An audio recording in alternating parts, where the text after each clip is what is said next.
po itong kasama po natin si Aling Rochelle Cuanyo at hindi po kayo nakaboto. Hindi po. O bakit po? Wala nga daw po yung pangalan ko sa master list po. Pero kayo ba'y nagparehistro, nag-biometrics po? Opo, hindi po, wala pong biometric na nangyari kasi dati naman po talaga kami nagbuboto. Magkasama po kayo ng mister ko. Opo. Yung mister ko po ngayon nakapila na doon. Ako talaga wala sa master Hindi nyo list. mahanap? Wala po talaga. Anong sabi ho ng mga teacher? Hindi po ako lumapit sa teacher. Doon po ako pumunta sa mga nagmahawak ng master list. Opo. Kumilik na daw po may ano nun. May problema. Hindi na daw po sila. Opo.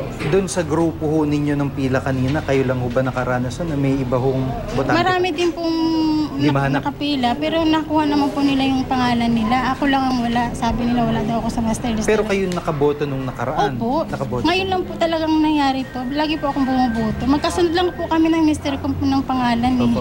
Dahil sa pangyaring ito, anong nangihinayang ho ba kayo? Sayang po talaga. Oh, bakit po? Kasi po nag-start pa ako ng 7 o'clock. Tapos bumalik na naman po ako ngayon. Umuwi lang po akong tanghali. Kumbaga talagang pinaghirapan nyo. Napagod po ako. Sobra. Gutom, init. Sobra. Tapos yun pala, hindi rin Walang makakaboto. mangyari. Wala talagang nangyari. Ang pagod. Sayang. Opo. Pero sa isang banda, yun ang asawa nyo ay nakapila pa. Nandun po, sa 1423 po, 600 na yung number niya. Bakit to? Nagka-aberya ho ba doon? Kaya extended po yung sa presinto ng asawa niya? Marami po eh. Marami po. So, sobrang dami? Sobrang dami po. Opo. Anong plano nyo ngayon? Magre-reklamo ho ba kayo o paano po? Eh paano po nga ang gagawin? Eh, wala po ako sa master list. Sayang naman po yung pagod ko. Ngayon lang po ito nangyari. Opo. Salamat po sa pagkakataon si Aling Rochelle Cuanyo sa mga kaso ho ng hindi nakaboto dahil yun nga po, hindi niya mahanap yung kanyang pangalan sa voters list. At ganito rin ho yung naranasan ng ibang mga botante sa ibang mga lugar naman.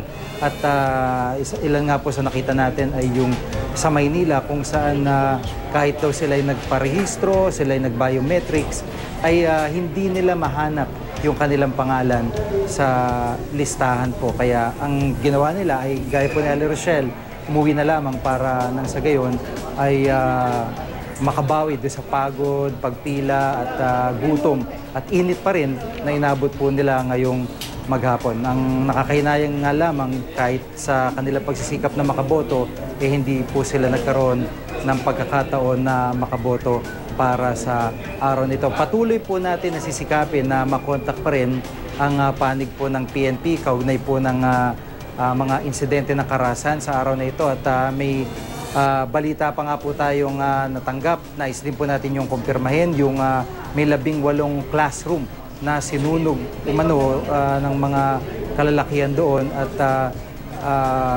mga armado kalalakihan at yung po alamin pa natin yung kabuang detalye ng pangyayaring yan.